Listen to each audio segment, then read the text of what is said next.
I feel that child pornography should be legal. Now bear in mind, I'm not a pedophile. I really don't want to fuck children, not my style. Lesbians on YouTube will suffice. And also I don't think I'll ever engage in child pornography because the penalties are way too high. He actually did engage in it. This is the problem for him. He did engage, and he got arrested. Unless the laws become abolished and at some point in my life I get interested. The reason why I'm speaking up against the legalization of child pornography is because I think that it is a fascist law that violates human rights and it needs to be abolished. Okay, so, if you do not know who this gentleman was, well, let me tell you, he was quite popular back in the day. He was in the media.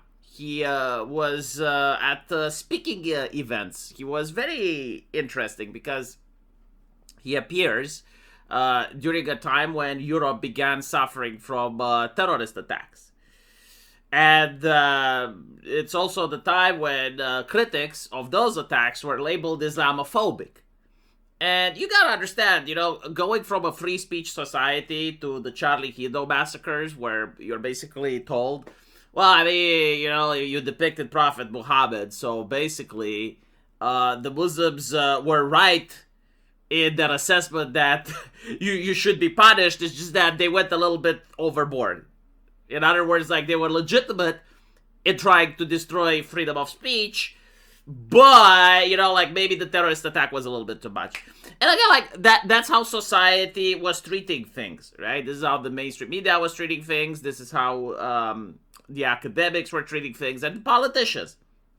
And within this environment, where even the atheist community in the United States refuses to talk anything negative about Islam, you have this chucklehead who in Singapore is blaspheming against the religion of peace.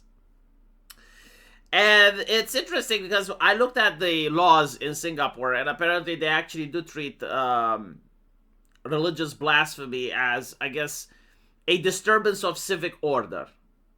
They believe they have multiple faiths, and so talking this type of thing in public causes civil unrest, and it's a crime.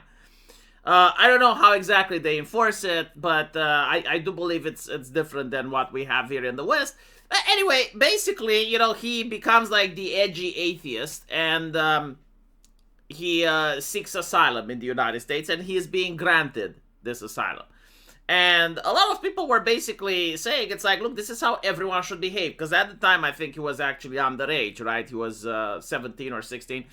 And everyone was basically saying, it's like, look, if we all had the courage of this guy to just, like, speak out against what's happening in Europe, then the world would be a safer place, right? Like, do not put up with hate speech laws, do not put up with any of the nonsense. It's like, no, call a spade, say what you actually feel, say what you truly want. And if a young person has the courage to do this, like, surely you can as well. And this is why he got invited to a lot of events. He got invited to a lot of right-wing events. At the time, we didn't have podcasts. Like, you'd actually go to a convention. And his YouTube channel became very famous. Especially when a lot of leftist rags were condemning him and were talking about him, right? And a lot of eyeballs moved on him. But the thing is, he immediately started making videos like this. And a lot of people were baffled. I think, like, even Mr. Medicare was bamboozled by this guy. Because the conclusion of Mr. Medicare was that this man is a troll. Like, his whole shtick isn't that he has these beliefs. Is that he just wants to upset people, right? Like, he will go into a nation and he will find out, like, what is the most taboo subject. And in Singapore, it's talking against religion. Okay, he will talk against Islam in Singapore. He goes into the United States, like, what is the most taboo subject?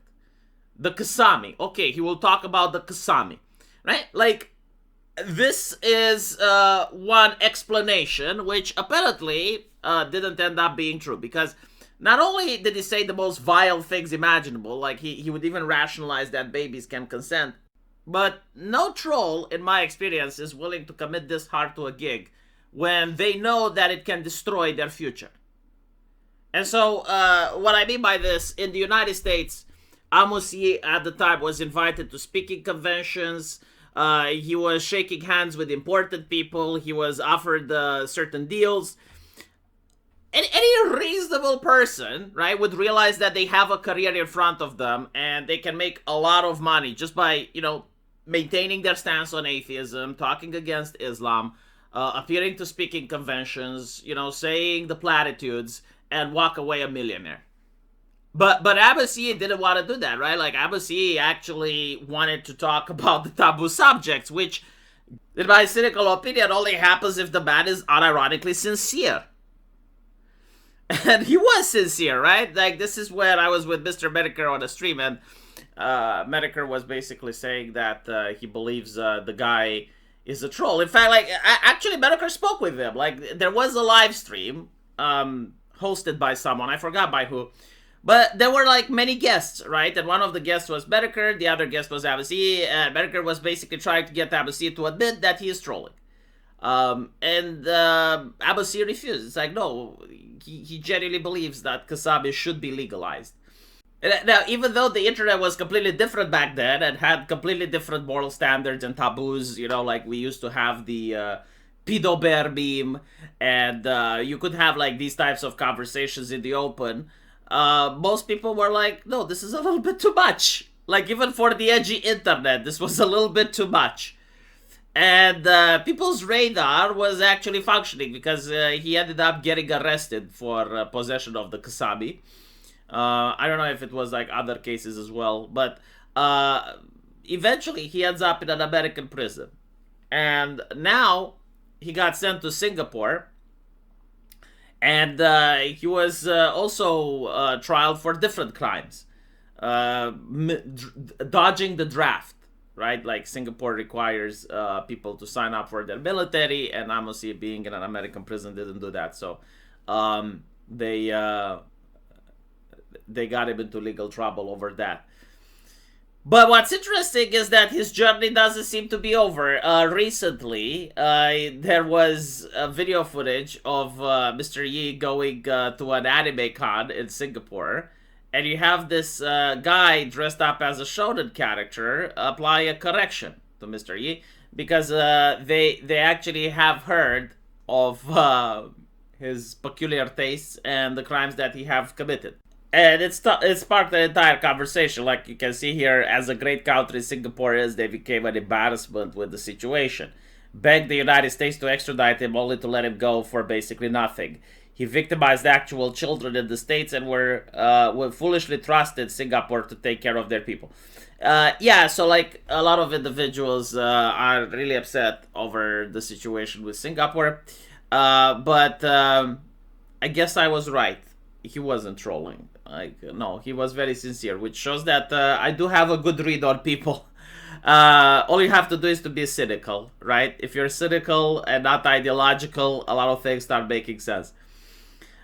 I do think we're going to hear more from him now that he is free. I am curious to see what other adventures he will be interested in, because again, this man was very famous. And a lot of people have egg on their face for inviting him in to various speaking conventions, to various events.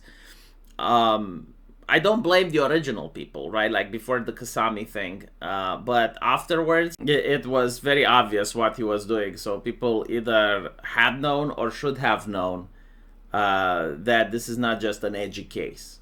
This is not just a person being edgy on the internet, because there are those people, right? Like, there are individuals that will just say things in order to get attention. But the thing is, like, this guy already had attention. Like, he was already in the press, he was already famous. And seeing him talk about the most disgusting taboo topic, like, no, he was genuinely meaning it, right? Anyway, let me know what you guys think. And as usual, I'll see you in the comment section. Take care.